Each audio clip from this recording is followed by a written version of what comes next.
Hey guys, welcome back. In today's video, I'm going to show you how you can permanently delete your Instagram account. So first of all, what you'll need to do is head over to a browser because this cannot be done on your Instagram app. Once you are on your browser, you need to log into your Instagram account. And then from here, what you can do is click on the settings icon in the top left hand corner. And then now you need to scroll down until you see an option for help. So click on help. And then you will now need to select help center. Once you select Help Center, you can then search for Delete Instagram Account. So once you have searched for Delete Instagram Account, just click on the Delete My Account option right there, and then click on Delete Your Instagram Account.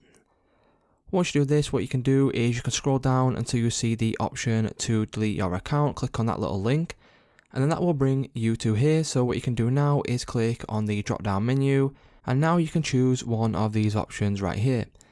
So what you can do then, once you have done that, is re-enter in your password. Once you have entered in your password, you can then click on the delete option, and then once you do that, as you can see, your details will be hidden until February 15th, 2023. You will get around 4 weeks to a month to obviously change your mind, and then if you don't change your mind within this time scale, your Instagram account will then be permanently deleted.